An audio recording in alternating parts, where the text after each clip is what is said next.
Учурда биз Баткен шаарынын Борбордук стадионунда турабыз. Бүгүн Баткен облусунун жана Баткен шаарынын түзүлгөндүгүн 25 жылдыгы мына ушундай салтанаттуу түрдө белгиленүүдө. Ага карата 25 жылдыкка карата 25 боз үй тигилди.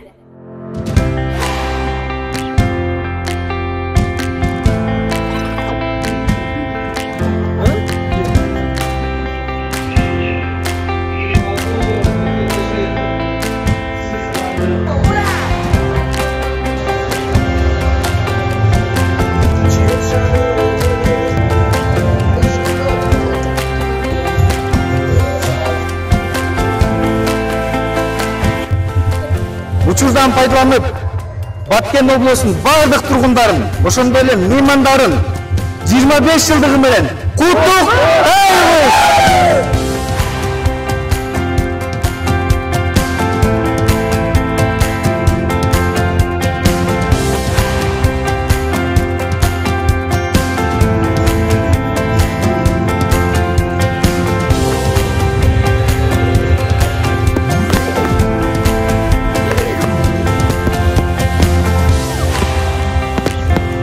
Бүгін біз Баткен шаары, Баткен обласының 25 жылдық байрамында турабыз.